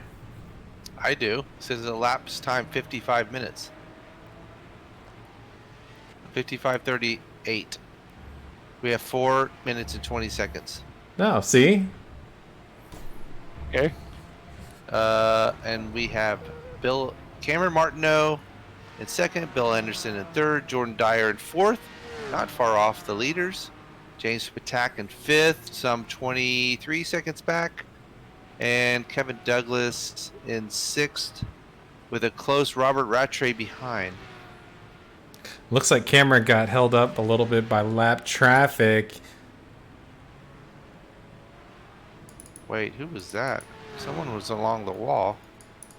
No. Back in the GT4 class, Raphael Morim still leading, followed by Matthew Siddall, and then Lenler Shirumi in third. There was a problem. And Nick Steinbrink rounding out our top 5 in GT4. Jim had a problem. James Huth had a problem. He is now no longer has a hood and has been passed by Cameron Martineau for the race lead. All right, I'm going to go back and look for that. Hold on. So your new race leader, as he crossed the line with only a few minutes left in the race, is Cameron Martineau. James got in the grass and then went off in 5. He got in the grass in the S's. Oh, Chris, you owe me $100. Stephen Kemp. He tried to give Stephen Kemp room. It put him off in the middle of the S's, and he drove off in 5. That's unfortunate, but that is multi-class racing. I'll give Stephen Kemp 20 of your $100. That sounds good. Well, he's got to worry now about Bill Anderson, who's coming on fast in P3. Oh, Bill will get him, because I said Martineau and Anderson, didn't I? Well, your picks were invalid because you picked 2 instead of just 1, so you're automatically out. I was doing an exacta. Have you ever been to horse racing? You have exactas and trifectas. I did an exacta. I get like 7 times more money. How old are you again? 55. Old enough. Horse racing you're talking about? My dad, I knew how to handicap horses when I was 12 years old. Is that healthy? No, my dad was a gambler. Well, it looks like Jim has lost his front turkey, which is unfortunate, but he's still making that car run as fast as it can. Yeah, Anderson's 4 seconds off of him. Have we got the white flag yet, gentlemen? Nope. We got over 2 minutes left. Yeah. Looks like we have got about 2 6 laps minutes left. left of the race. I don't know how you're getting Uh, that. I have a lapse time at 58:27. iRacing says there are 6 minutes left in the race. The elapsed time may include the pace laps, which unfortunately don't count for the race. I'm only seeing a lapse time. I don't see that other. The race will end at some point in the regular future. Why? It looks like Jim only got one of his 2 turkeys pardoned on his car. The other one's been killed and served up to someone in the crowd on a nice hood.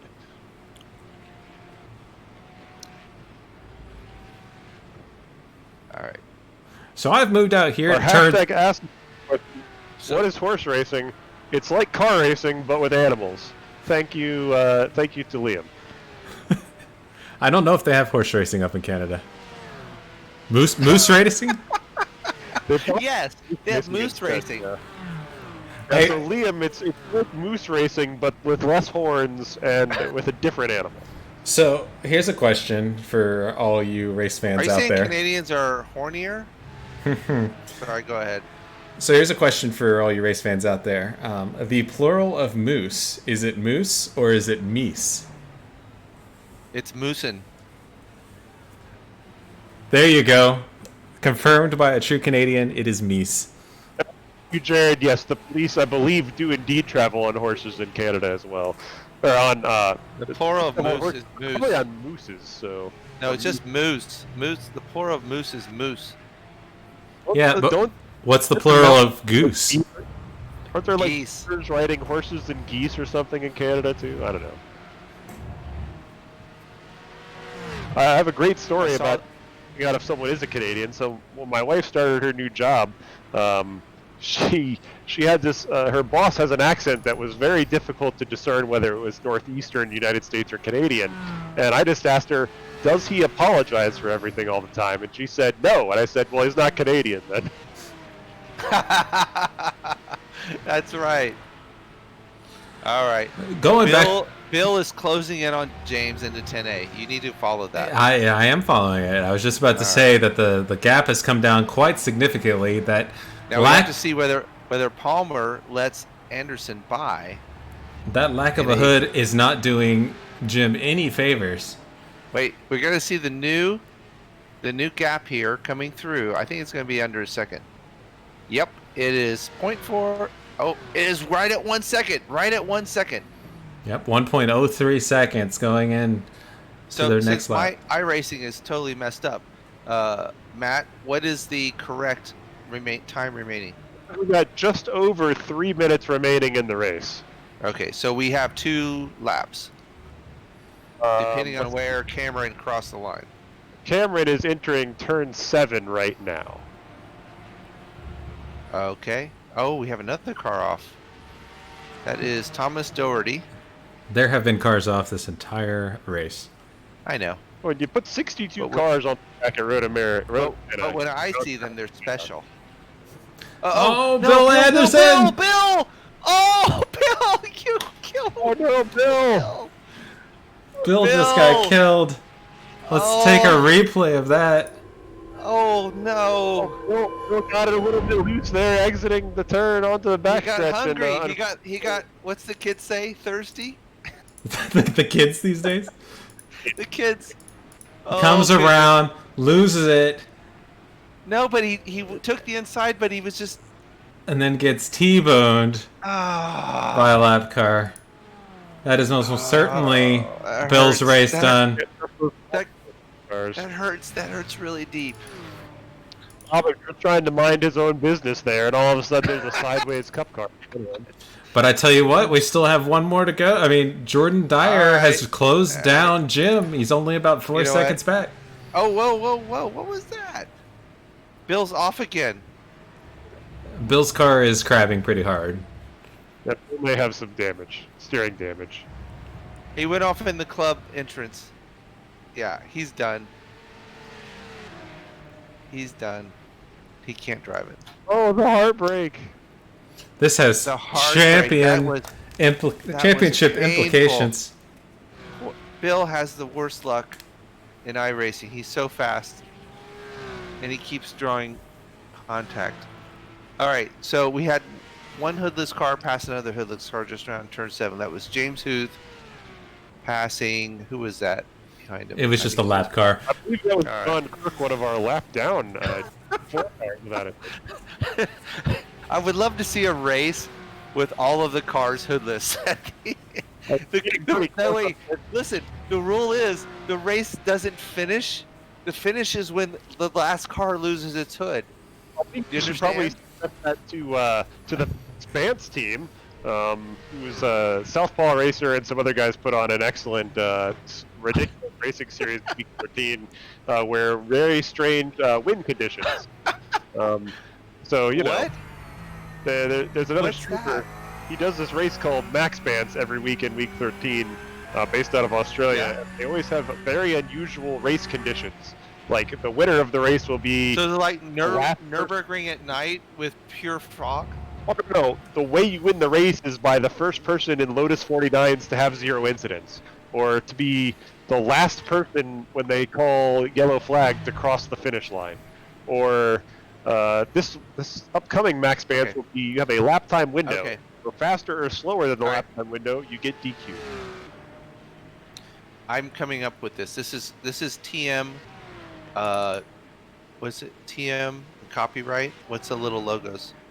Trademark. I have to copyright this.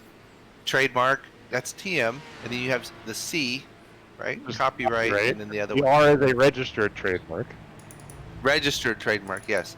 So we have a cup race where when the last hood gets removed, that's when the race ends, and whoever's in front wins. That's my theory. That's my Front? proposal.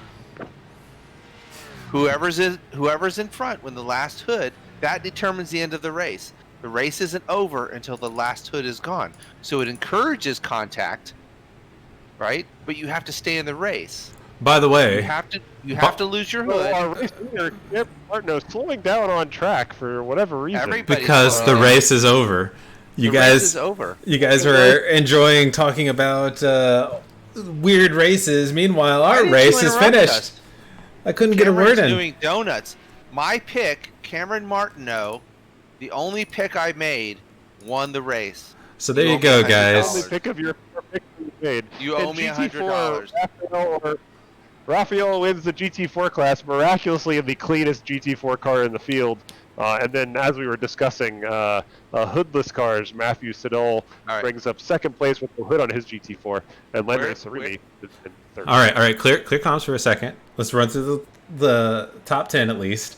Right. So for the 2020 Turkey Trot, Cameron Martineau wins with a gap of about almost 14 seconds to second place. The hoodless James Huth. Third place, and rounding out your podium is Jordan Dyer. Fourth place, and your first non-podium finisher is Robert Rattray, who definitely did not have any help from the booth here.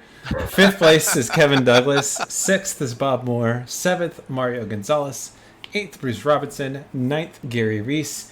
And rounding out your top 10 is Joseph Stiefel. I tell you what, guys, looking at that top 10, there's a lot of guys there that normally don't get up into this high a level on the race. And I think that just goes to show, attrition that was out there. Again, this was like a little endurance race for a lot of these drivers. I bet you there's a lot of them that never even driven for an hour straight. Yep. And to see folks like Bob Moore, Kevin Douglas, and Bob Moore on the lead lap. exactly. That's nice. I That love is that is fantastic to see, and it's a huge round of applause. So I would like to get a couple of these guys in here to do interviews with them. Let's go ahead and grab. Who do you want to grab? Let's grab Jordan Dreyer, our third place I'm finisher. gonna grab him right now. Hold on. Hey Jordan, how are you? Jordan, are you there? Jordan, your mic's muted if you're trying to talk. Jordan Dyer. Yeah, can you guys hear me now? Yeah, we can hear you. All right, sorry, Hey. I'm on my VR headset. I just mute the mic because it's easier. That's fine. This is Chris and Leaf and Matt Kikas. Yeah, how's it We going, just guys? wanted to get your thoughts on that race. It was fun. It was hectic. There was something happening at every turn. It felt like a chump car race or something. You don't get Yeah. a single clean lap. Right. So what did you think about that? Did you enjoy it? I did. I mean, I'm liking this Cup car a lot more anyway. It suits Yeah. my style better. I like sliding it a little bit and being able to catch it and not have the nannies kicking in and all that. So Yeah. I think it works well for me, but it's a lot of fun. So All right, Jordan, we when went- did you pit? Did you pit under the yellow, or did you pit prior to it? Yeah, right at the end of the caution when the pit lane opened. Fantastic. And what about the Road Atlanta? Do you have a lot of experience here at this track, or is this a new track for you? I've been there twice in real life. Did a Champ Car race there and a NASA TT5 race there. So I have a little bit of experience, but man, it's so much harder in the sim, this track. It is so technical. I just feel like in real life you can hang it out a little more and push the car a little more, but here in the sim, it kind of punishes you if you just go a little bit too far. Yeah. Do you think it was the track temp that did that, or the tire model, or what do you think? Yeah, I think it's just iRacing, the tire model in general. Once you kind of reach that limit, it starts to slide a little bit, and then you catch, and then you get the death wiggle going, and it's just kind of hard to gather it back up. Yeah. But no, that was a good race. It was a lot of fun. I didn't think I was going to be able to come back quite that far. Well, in everything, especially in these long races, as long as you stay in there and you don't give up, some good things Super happen. Pace. Yeah, Yeah. super pace, buddy. We really Definitely. enjoyed watching you drive. Definitely a race of attrition. Yeah, I was really sad. Who was in front of me? Was it Bill was in front of me? Yeah, Bill Spun right had at the end there. right at the end. He Oh, broke my man. heart. He broke He my stole heart. that race from us. It was really shaping up to be epic. Well, he was fast in practice, and he had a bad qual, and he worked his way up to P4, Yeah. and then he gave it away at the end. Anyway, well, listen, Jordan, we're going to get in with the other guys. I appreciate you coming in to talk to us. Have a great no night, and congratulations on the podium. Yeah, thanks. Thanks for putting it on, guys. It was a lot of fun. All right, take care. All right, that was Jordan Dyer. Let's go ahead and get our interviewee, James Huth, in here, second place on the Well, podium. I wanted to get Cameron because he hasn't been in. We've already. Okay, well, let's go. Let's get Cameron then. I don't want to lose Cameron before he bops out of here. Cameron Martineau, Hey, how's it the going? winner of the Turkey Trot. Congratulations, buddy. Oh, thank you very much. Cameron, that was a very, very impressive drive. We watched you from the booth and saw your strategy, pitting under yellow and having to chase down Jim Huth, but it looks like you stayed patient out there, and patience paid off. Give us a little bit of a rundown. What did you see out there? Yeah, I mean, I honestly thought that it was gonna be, down to the wire. I had a feeling that Jim pitted before the caution came out. He did. So he did. So, I saw him in front there, and I was like, oh no, I gotta make up, 5 seconds and 20 minutes. It was gonna be a tall order, but there were definitely times there where traffic played in my favor, and I think a lot of this race just came down to being patient, like you said, and also making sure that you're making 90% or 99% passes. Right? Risk management. That's it. Absolutely. And if you are going to go for pass, you just got to go for it, and make sure it's going to stick and that it's going to be clean. So I think definitely my experience with Petit Le Mans here definitely paid off. So but it was a lot of fun. I'm sweating here. I'm not gonna lie. You did a great job. Jim ran into some trouble later in the race, as did Bill Anderson, and you took advantage. You stayed clean. That's what it's all about, man. So congratulations. Absolutely. Well, thank you guys, and hopefully we'll see you guys here in the near future. Racing and not just broadcasting. Yes, we will. We'll be mixing it up with you, buddy. Take care. Yeah, Awesome. congratulations. Thank you guys. All right, let's go back to grab James Huth real quick. Yep. I'll pull him in. Do you have any of our GT4 class drivers hanging around? I'm sorry. Yeah, grab the wood geeks. I disappeared. Hey, man. Oh, hey. You lost your turkey on the hood. Well, actually, there was this really cute girl in the stands right there at the edge of the stones and sand, and she kept saying, "Give me your turkey, give me your turkey." So I stopped. I gave her the hood, and I mean, I lost first place because of it. Cameron said he would give it back, and I said, "I mean, dude, I'm just donating the turkey." Whoa, James, Come on. we're PG-13 here. Come on. No, the turkey was dressed. But Oh, that was so much fun. I just completely lost concentration. I hit a curb really hard. Yeah, car we saw you bounced. going through the S's, and you cut the middle S, and you went off in turn 5. Yeah, We thought you had it all sewn up. Oh, I was so there, and I was ready for Cameron to have a good fight at the end. We were laughing about it. I just hit a curb really hard, and once I did that, I was through the grass at the next one, which meant I had to lift, and then I only had a little bit of contact patch, so I couldn't turn. And I went, I'm going to hit the wall. So luckily, I just donated the hood and started back up. Yeah. So Yeah, Bill Anderson had the same problem. He got inside on turn 7 and just spun it around. I saw him in my mirror. He was right there. Yeah. He said, "We got to go. Jordan's right there." And Jordan was catching up. Yeah.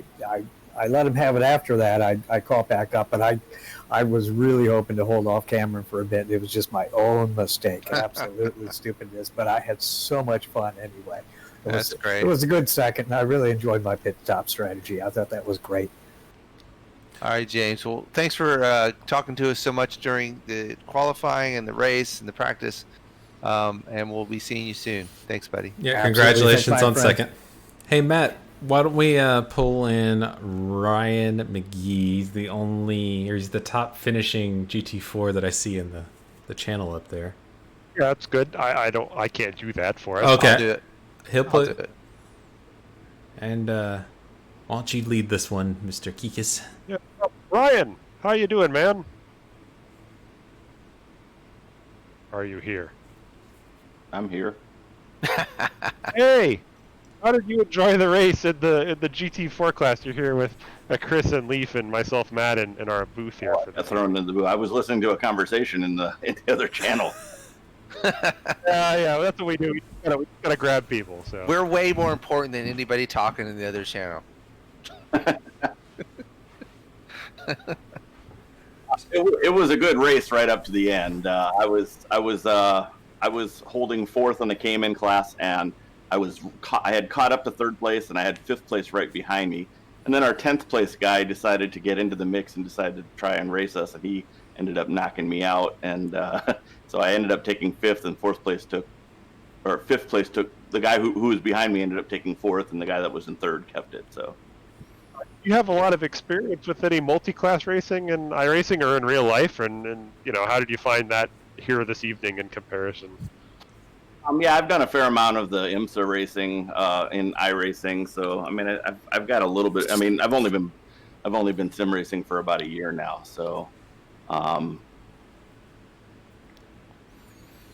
did you find the speed differential between the GT4 Close Sport and the 911 Cup? Was it something that was a little bit intimidating, or did you think it was reasonable? But what were your thoughts about the faster cars coming up behind you and managing that traffic? Intimidating but reasonable. they as long as people are paying attention, it's all good. I mean, there's certain areas that they're going to be able to pass you on. There was some areas, like in the S's, where people were passing, and that just seemed foolish. But they were taking the chances, and I just tried to stay out of their way.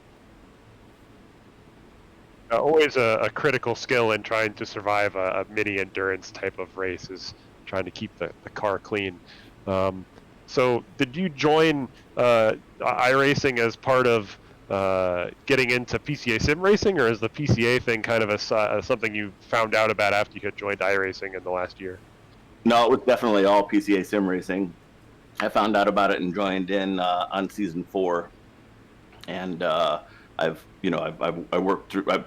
I was in races over the summer, and then did season 5, and now just chugging along with this. Although right now I think I'm holding first for the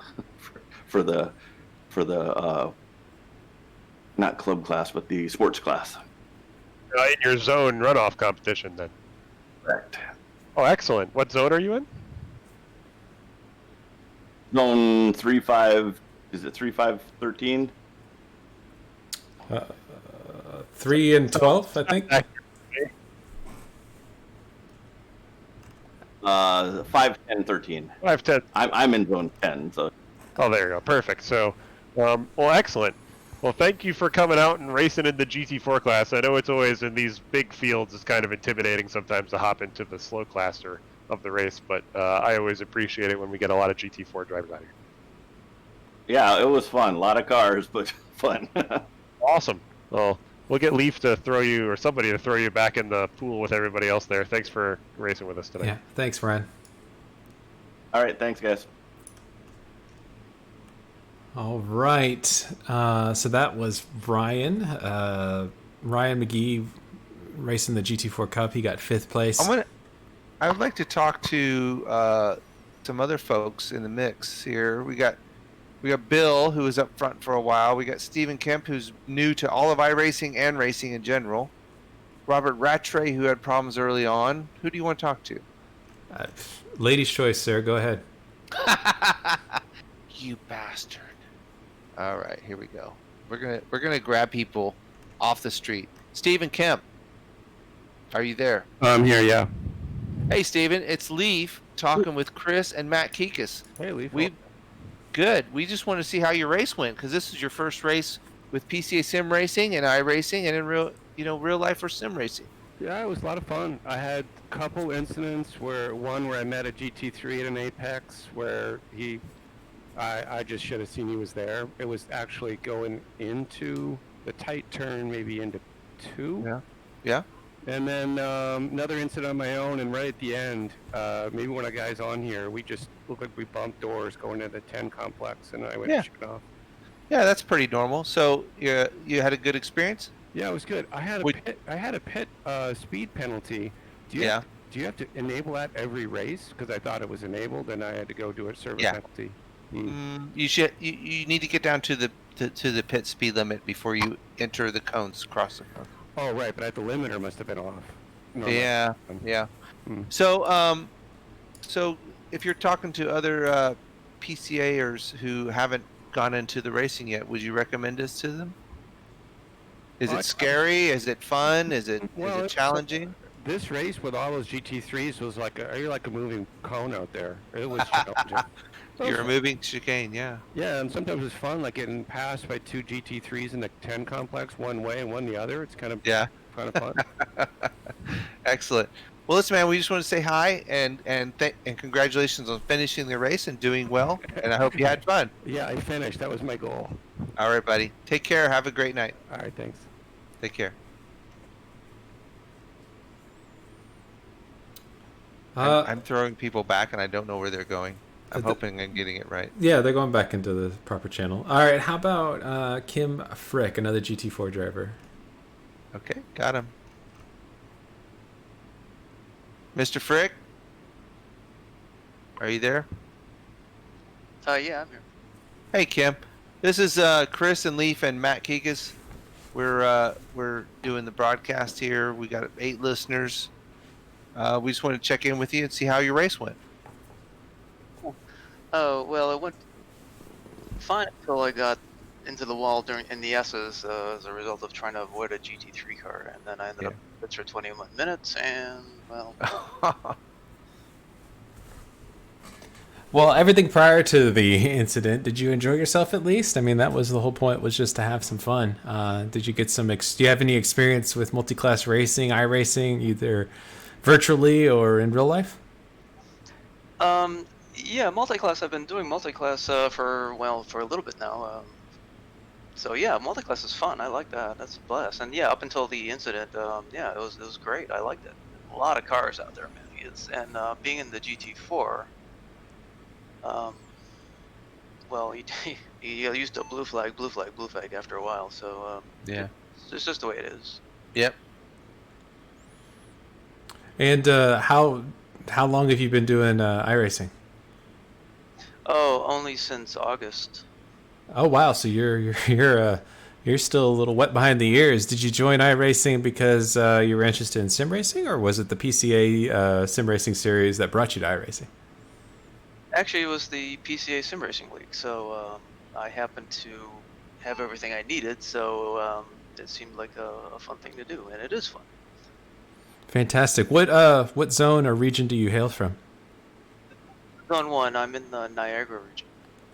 Oh, fantastic. Well, you're up there with James Huth and a lot of other fast drivers. So, Charlie Yao, as I found out. Yeah, exactly. So you're going to get some really good experience racing along those guys during the zone group competition. And then as we start to head off into 2021 with some of the more national stuff. So welcome aboard, and we're glad to see you here. And thanks for coming out tonight and racing in the GT4. I know it can be a little difficult constantly getting past, but thank you. Thank you for coming. Yeah, a few more races in the GT4, then I think it's on to the RSR. Absolutely. Yes, all right, that's Kim Frick. Thank you so much, Kim, for taking a moment to chat with us. All right, anybody else you want to talk to? We got Robert Rose, Tom Doherty, Robert Rattray, Gary Reese, Curtis Crummell is left. I see that. We could talk to Rattray again since we kind of, okay. I wouldn't say screwed him, but we definitely... Hey, Robert, can you talk to us for a minute? Yeah, where are you? We brought you down to the broadcast channel. Oh, okay, go ahead. Oh, yeah. Broadcast channel. Yeah. But we wanted to apologize again for completely screwing up your pit strategy and taking you out of the podium position. That's all right. That's all right. You know, as soon as I was going down the pit road, it was like, yeah, okay. It's green. I can't go over the grass now. But congratulations on 4th place after being screwed over by us. That was good. Yeah, Leaf was saying he should have known better anyway, and planned the strategy out, so it's not our fault. No, if you had said, I encourage you to go back and listen to the broadcast and see who really said that, Robert. Yeah, it's all right. It was fun. I had to nut her down to try and get back up again. That's for sure. And James did me a huge favor by spinning, so that was good.